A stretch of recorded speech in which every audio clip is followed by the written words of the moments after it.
Welcome to The Explainer. Today, we're tackling a place so secret that for more than 50 years, the U.S. government swore it didn't even exist. All right, let's just jump right into it. We are talking, of course, about Area 51. You know the place, that remote patch of Nevada desert that's basically become a worldwide symbol for government secrets and, let's be honest, some seriously wild conspiracy theories. I mean, for decades, right? Just say the name Area 51 and what pops into your head? It's probably images of crashed saucers, maybe some alien autopsies, and definitely those shadowy government cover-ups. And the folklore around it is it's huge. It's fueled by everything from that supposed UFO crash back in Roswell to these wild claims of massive secret underground bases where scientists are taking apart alien tech to figure out how it works. And this whole obsession, it really hit a fever pitch in 2019.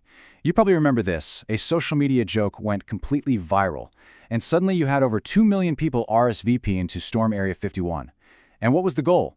It was simple and pretty hilarious. See them aliens. But what's the real story here? Well, for the longest time, the most interesting thing was that the official story was that there was no story. Seriously. For decades, the U.S. government just flat out denied the place even existed. That all changed pretty recently, back in 2013. A Freedom of Information Act request, a FOIA request, finally backed the CIA into a corner. They had to declassify these documents that, for the very first time, officially admitted, yep, Area 51 is real. And with that, the real history started to come out. So, what was the big secret? Well, it turns out the truth wasn't about secrets from some other world. No, it was about secrets from right here on Earth, specifically some revolutionary, mind-blowing technology that was born out of the intense paranoia of the Cold War. So let's go back to 1955. The CIA desperately needed a place that was super remote, totally hidden, to test its brand new top-secret U-2 spy plane. And they found the perfect spot. Groom Lake. It's this dry lake bed out in Nevada that's so incredibly flat, the U-2's own designer said it was like a perfect natural landing field just sitting there. And this timeline here, it really lays out the base's true mission. For more than half a century, this place was the secret birthplace for America's most advanced, most secret aircraft. Long, long before any of us even knew it was there. So it all kicked off with the U-2 spy plane, part of something called Project Aquatone. Now this plane was something else. It could fly at over 60,000 feet. That's way, way higher than anything else at the time. This meant it could just cruise over the Soviet Union and spy on them, and there was basically nothing they could do about it. But then came the next big thing, the A-12 OXCART. And this thing was just an insane leap in technology. We're talking about a plane built from titanium that could fly at more than 2,000 miles per hour. Let that sink in. That is literally faster than a speeding bullet. And this, right here, is where Area 51 really cemented its legacy. It became the birthplace of stealth technology. See this weird-looking prototype? It was called Have Blue.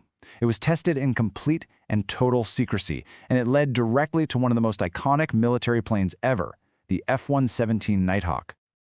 Okay, so this is where it gets really, really interesting. This is the part of the story where the secret reality of what was happening at the base just smashes head-on into the popular myth about UFOs. So you have to ask, right? If it wasn't aliens zipping around up there, where did all those UFO stories even come from? Well, turns out the declassified CIA files give us a pretty straightforward answer. Those unidentified flying objects people were seeing, they were actually these top-secret test flights. Think about it. Back in the 1950s, commercial planes flew at like 20,000 feet. So imagine you're an airline pilot and you look up and see the silver wings of a U-2 catching the sunset way, way up at 60,000 feet. You'd have no idea what you were looking at. It would look like some kind of fiery object from another planet.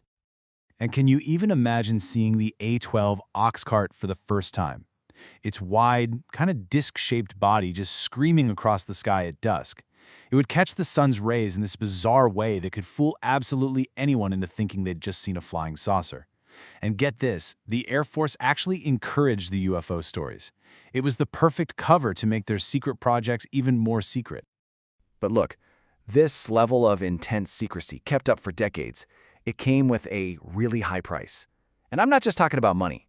I'm talking about a cost paid in legal fights and, sadly, in people's health.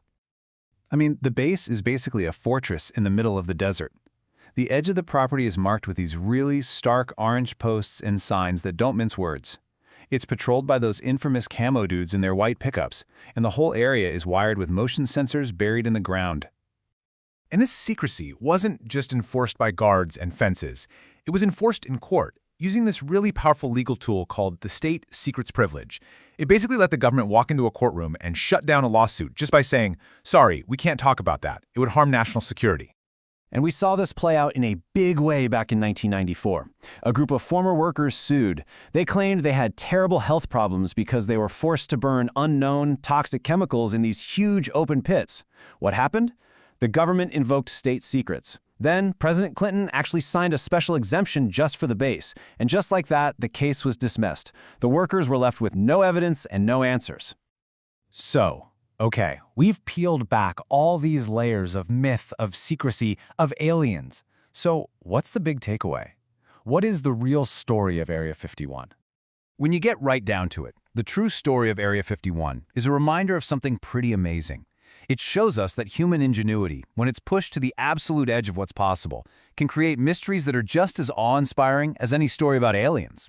I mean, the reality of building stealth fighters and spy planes that could practically touch the edge of space, in a lot of ways, that's way more incredible than any science fiction. So yeah, the history books on the U-2 and the OXCART, those are finally open. But the base itself is still very, very active, and it's just as secret today as it ever was. Which leaves us with one big lingering question, doesn't it? What unbelievable, groundbreaking technology is being cooked up there right now?